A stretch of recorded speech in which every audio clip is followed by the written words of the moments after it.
Perfect.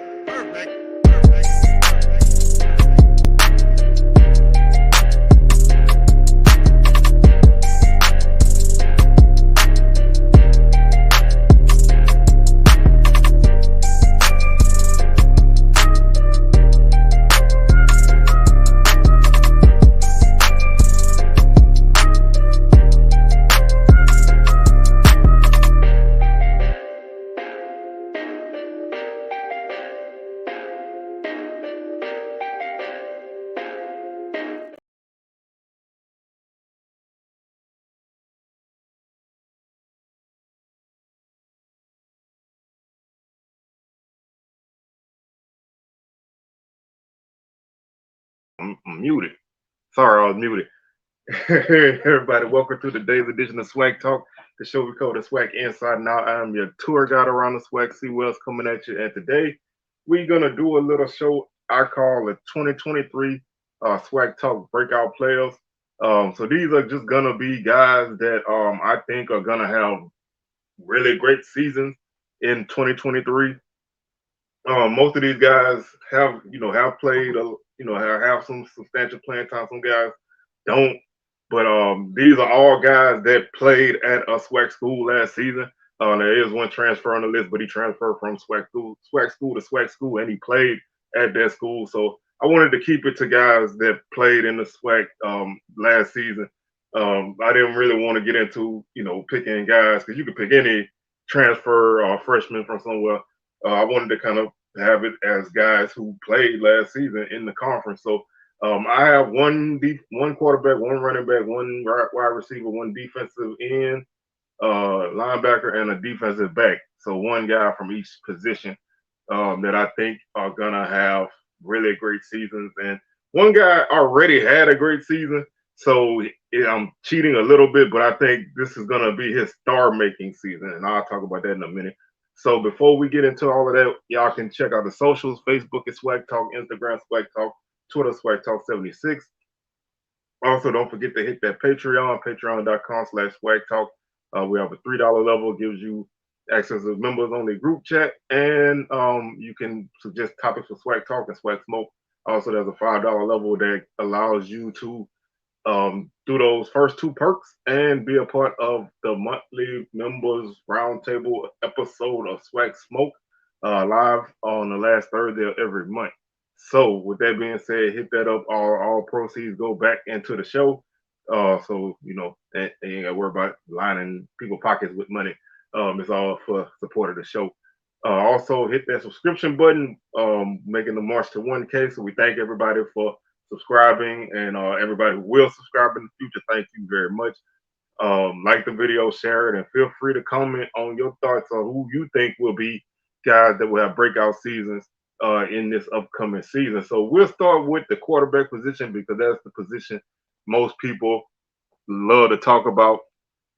My breakout guy from the quarterback position is Myles Crawley, at Grambling now from Alabama State.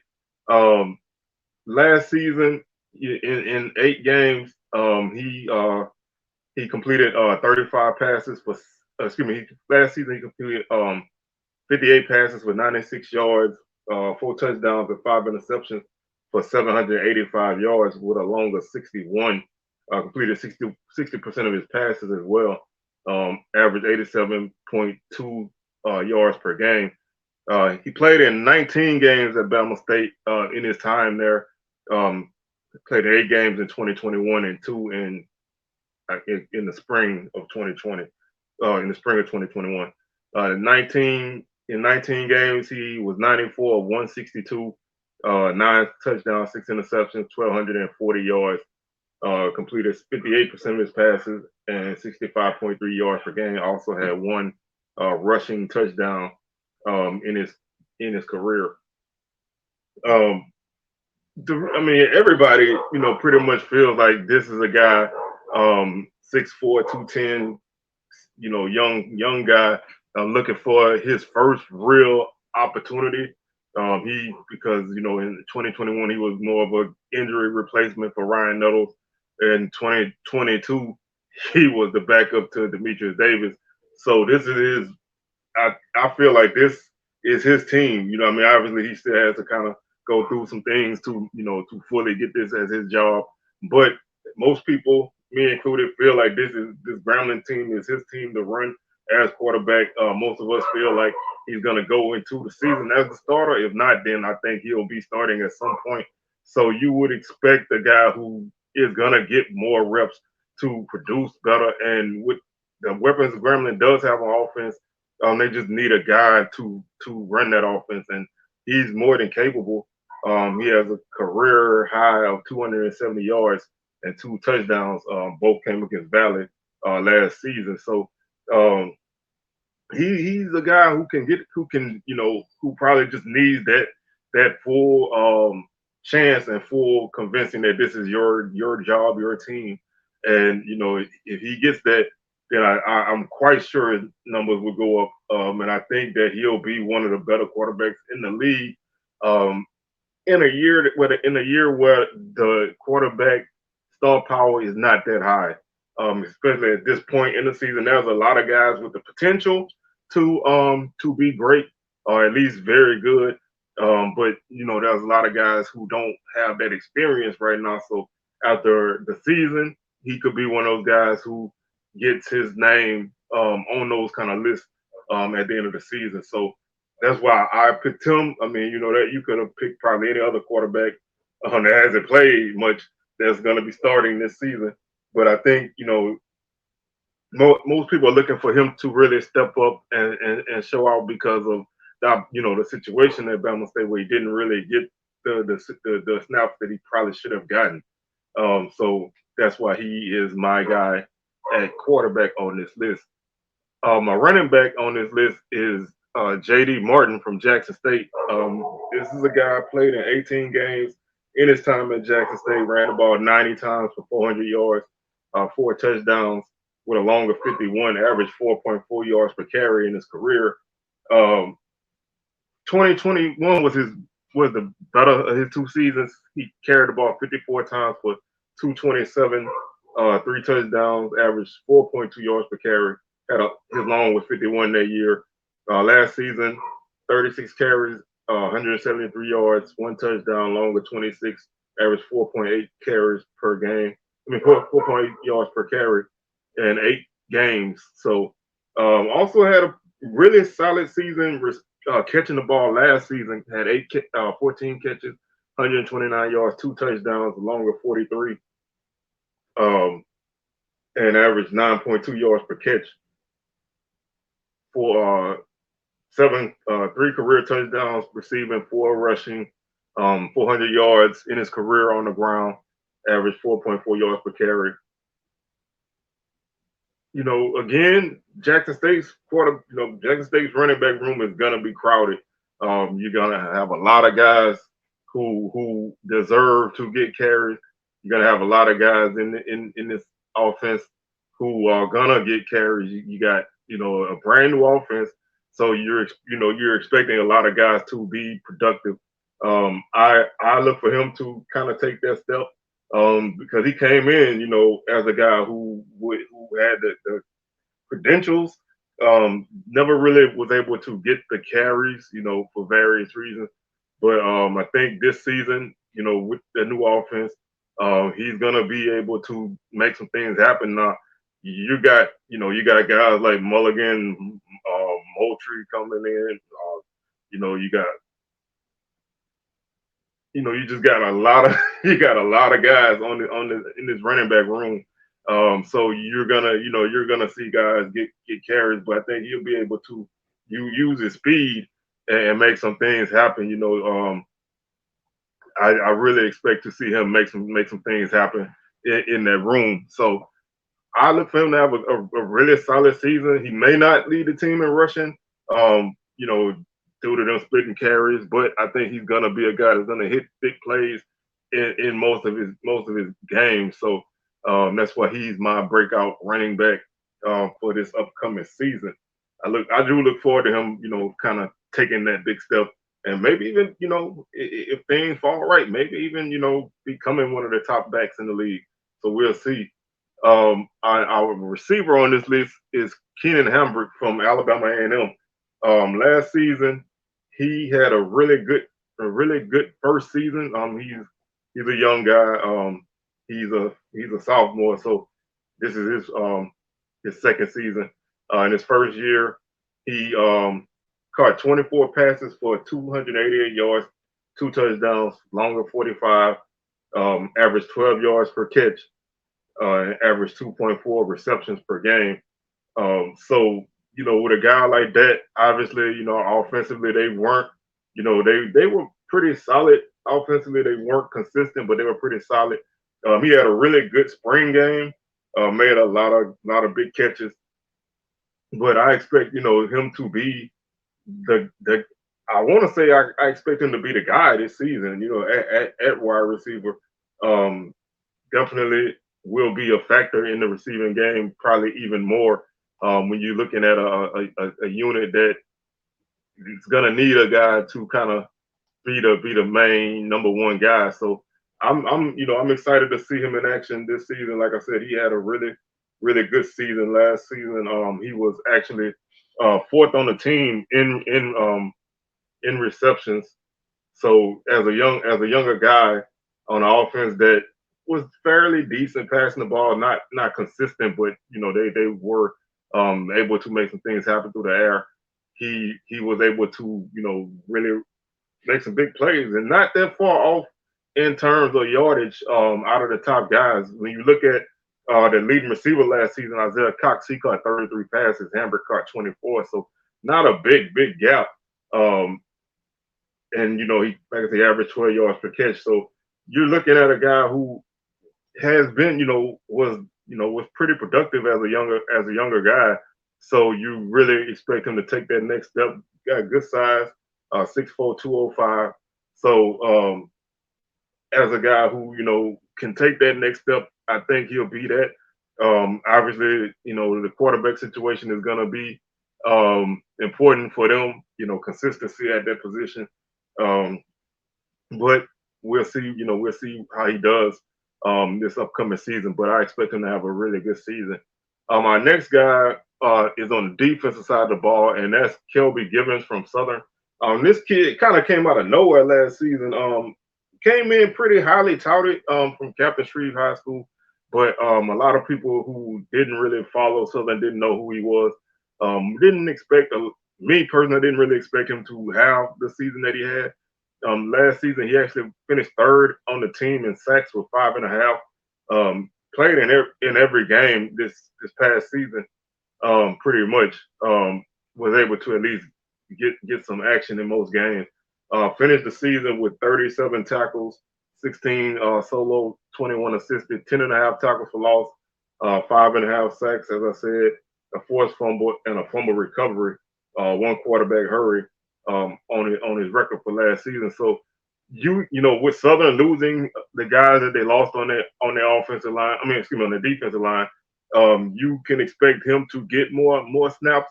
Obviously, that's a rotational position, but you can expect him to get more snaps. And can he be productive? That's gonna depend on the guys next to him. If he can continue to make those plays. 5.5 sacks as a freshman, regardless, of the attention that you got or didn't get, it's pretty valuable when you look at the fact that his playing time didn't really ramp up until like midpoint of the season. So he did most of his damage in only a couple games, so you're expecting him to make more plays, with more snaps. So that would be, to me, the reason why I put him on this list. I think, with him having increased reps, like most of these guys having more reps, and you're productive before, with more reps, you should be more productive. I know there are some guys who get more snaps and get more attention, and they don't necessarily produce. But I think these guys are gonna be difference makers on that team, and I think he'll be one of the top defensive linemen on Southern's team. He's right now, other than Taz Brown, probably one of the more productive guys returning to Southern. So I expect to see more from him this upcoming season than his sophomore season. We'll see how he does.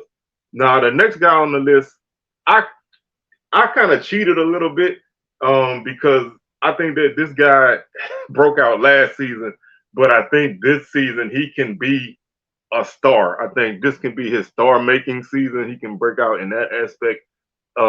Obviously, Isaiah Major, a linebacker from Florida A&M, I think he can be I think he can be a defensive player of the year type of guy. Definitely first team All SWAC type of guy. I mean, he already has some of those credentials. He was All SWAC second team last year. He was the Week 4 Defensive Player of the Week. He was Defensive Player of the Week in Week 6. He led FAMU in tackles with 83, and he led the team in tackles for loss with 13. He had 4 sacks as well, which was third on the team. So obviously, this is a guy who can get it done. He was a field steal All SWAC first team. He was an All SWAC second team guy voted by the league. So he's done it already to an extent that no guy on my list has done anything. So it's not like he hasn't produced. But I think that the last 2 seasons or 3 if you count the spring. Yeah, Jordan Lewis, who really kind of took a huge step and broke out that year.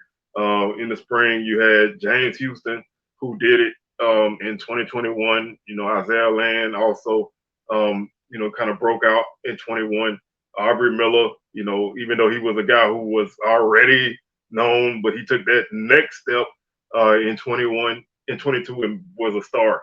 So I think Major is that type of guy that's gonna go beyond, where he is already. I think, by mid-season, most people started to know his name. He had a 14 tackle game against Alabama A&M in Week 4. So he definitely, well, that was technically Week 3. He had a 14 tackle game there. He had 13 tackles at South Carolina State. He had some really good games. I had a couple games where he didn't really get a lot of production, but I think that this season is his season to be a star, and I think he may be. I haven't really went too deep yet, but I think he may be my preseason defensive player of the year. I'm gonna throw that out there. I think he will be my preseason defensive player of the year, and I think he's gonna be an All-American. I think as long as he continues to do what he does, he's gonna be a guy that's gonna make those plays and definitely gonna be a top name in the league that people can kind of keep an eye out on. If you don't know him already, you will for sure at the end of this season. So that's why like I said, I kind of cheated a little bit on that one, but I felt like he deserved that shine, so I wanted to give it to him. The next guy we have is Ja'Cory Benjamin from Texas Southern. This is a guy, he's going into his senior season. Kind of had an up and down career at Texas Southern. Played in all 11 games in 2019, which was his freshman year. Had a pretty solid season that year. Had 45 tackles, 33 solo, 12 assisted, 1.5 tackle for loss, and 2 interceptions with 9 passes defended. After that, his production kind of slipped. He did have some injury issues. 2022, he played in 3 games last season. Had 12 total tackles, 11 solo, 1 assisted, and 1 interception and 1 pass defended. So you're looking at a guy who's shown that when he gets the reps and he gets the action in game, he can have a really solid season. I think as long as he stays healthy, he's gonna be a guy who can take that step on Texas Southern defense. Losing a guy like Isaiah Hamilton, you're gonna need somebody to kind of step into that main cornerback role, and I think that this can be your guy that can do that. So I think that he's the guy who's gonna be a big time player for them this season. I think the defense again is gonna have to continue to take the steps. I know last season Texas Southern defense took a really great step, but to be that championship level, I think they need to continue to grow. And like I said, you have to replace some key guys, and this could be one of those guys that steps in and makes that happen. So I'm looking forward to seeing him, be able to return the form If he can hit that form that he had in 2019, then he'll definitely be an all-conference type of guy. So we really expect to see him break out in 2023. So those are my 2023 SWAC Talk breakout players to look out for. Let me know who you think your guys are. You know what I mean? That's the best part about this part of the season is it's all guessing season right now. I mean, you know, you can every prediction we make can be totally wrong. More often than not, our predictions will be wrong more than they are right. So we'll revisit this. We'll revisit this show at the end of the season and see how how I did. So hopefully, hopefully I made some good picks and I come out pretty well on the back end. So with that being said, man, I'm your tour guide around the SWAC Seawells. We'll catch y'all on another edition of SWAC Talk during the week. And of course, we got SWAC Smoke live on Thursday, 6 p.m. Central, 7 p.m. Eastern. So we'll catch y'all for all of that. And we'll see y'all later. Happy Father's Day to everybody out there. I hope y'all having a good day. And we'll catch y'all on the rebound. Peace.